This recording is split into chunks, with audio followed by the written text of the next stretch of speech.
بسم اللہ الرحمن الرحیم صدائے حیات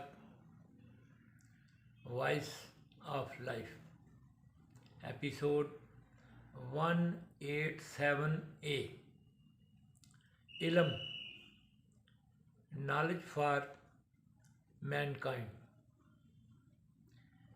انسان کا علم اس وقت تک ناقص ہی رہے گا جب تک کہ وہ اپنے علم کو نظام فطرت کی روشنی میں لے کر نہیں آتا۔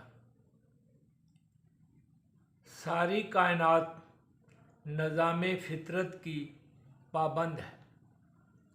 نظام فطرت اصل میں اللہ سبحانہ تعالی قوی العزیز، مالک الملک، احکم الحاکمین، وحدہ لا شریک، قادر کے احکامات اور ہدایات کی تفصیل ہے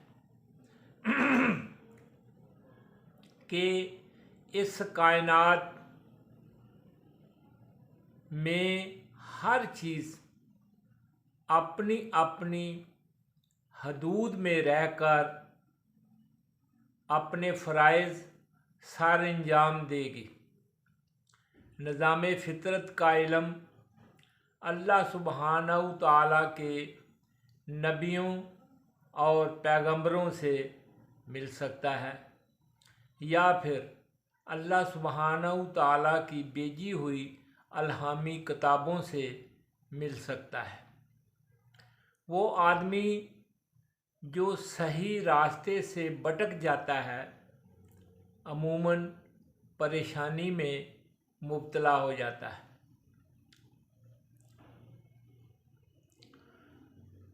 ظلمت کی اندھیری شب میں زندگی کا سفر کیسے طے ہوگا اگر اس کے قلم میں اللہ سبحانہ تعالیٰ کی یاد باقی ہے تو اللہ سبحانہ تعالیٰ سے مدد کی فریاد کر سکتا ہے۔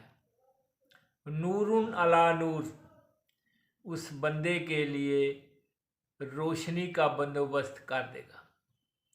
اے بندے یاد رکھ، اندھیری شب تھی، حضرت موسیٰ علیہ السلام سفر میں تھے۔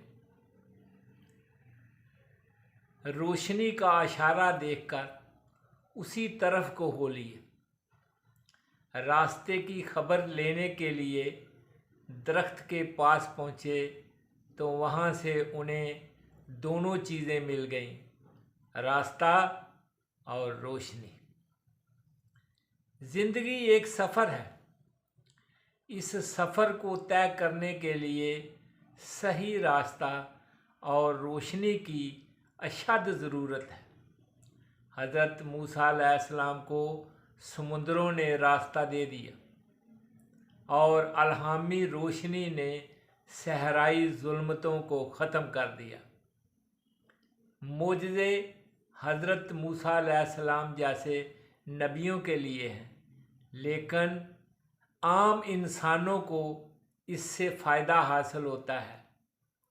سمندروں میں سے راستہ طے کرنے کے لیے حضرت موسیٰ علیہ السلام کا ساتھ چاہیے۔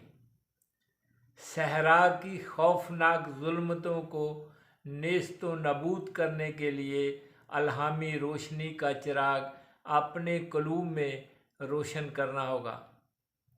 نظام فطرت کا علم انسان کے لیے الہامی روشنی ہے۔ انسان جس کے پاس الہامی روشنی یعنی نظام فطرت کا علم نہ ہو وہ جانوروں کی طرح زندگی بسر کرتا ہے۔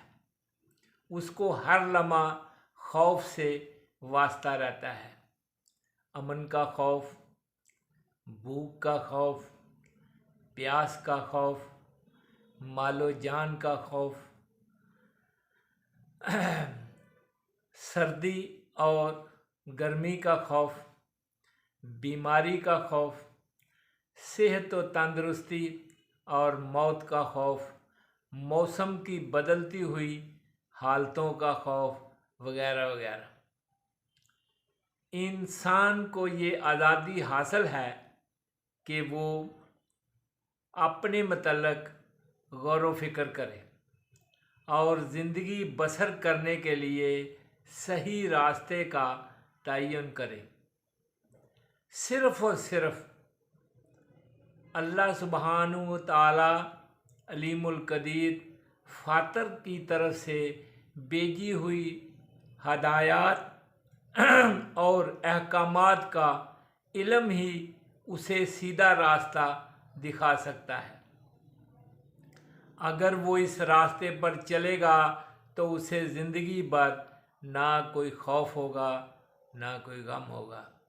फरमाने इलाही है, कुल नहबितु मिनहा जमिया फ़इम्मा यातियन्नकुम मिन्नी हुदन फमन ताबिआ हुदाया फला खौफुन अलैहिम वला हुम यहज़नून फला खौफुन अलैहिम वला यहज़नून। अल-बकरा 38। हमने यानी अल्लाह ताला ने कहा, उतर जाओ तुम सब यहाँ से और अब तुम्हारे पास मेरी तरफ से यानी अल्लाह ताला की तरफ से हदायत आएगी। सो जो तुम में से पैरवी करेंगे मेरी अल्लाह सुब्हानहू ताला की हदायत की, तो उनको कोई खौफ ना होगा और ना ही वो गमगीन होंगे। इंसान अशरफुल मखलूक़ात है। उसका हर अमल खुद उसकी और दूसरों की भलाई और फलाह व बहबूद के लिए होना चाहिए। अल्लाह सुब्हानहू ताला ने उसे दस्तूरुल अमल दे दिया है। निज़ाम फ़ितरत का इल्म हासिल करना और इस निज़ाम को समझना, इस निज़ाम पर गौर व फिक्र और अपने अमल को इस निज़ाम की रोशनी में सर अंजाम देना अल्लाह सुब्हानहू ताला की हदायत पर अमल करने से मुतरादिफ है। इंसान को इस हकीकत पर अच्छी तरह गौर कर लेना चाहिए कि इंसान की सोच आज़ाद है मगर उसके आमाल आज़ाद नहीं हैं।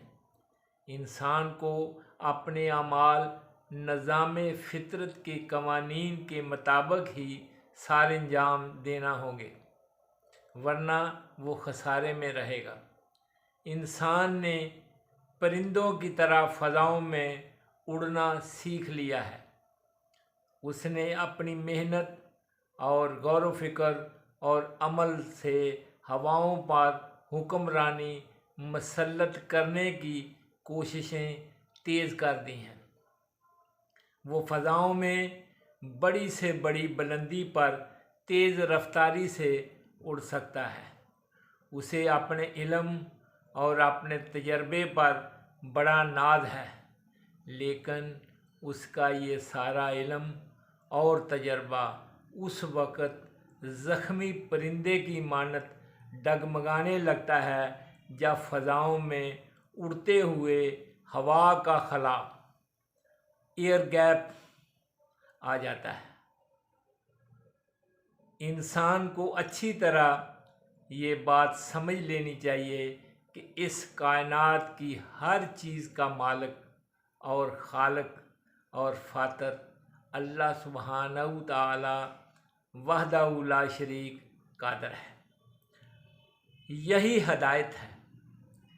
इसी हदायत के मुताबिक ज़िंदगी बसर करना कामयाबी है। वमा अलैना इल्लल बलागुल मुबीन।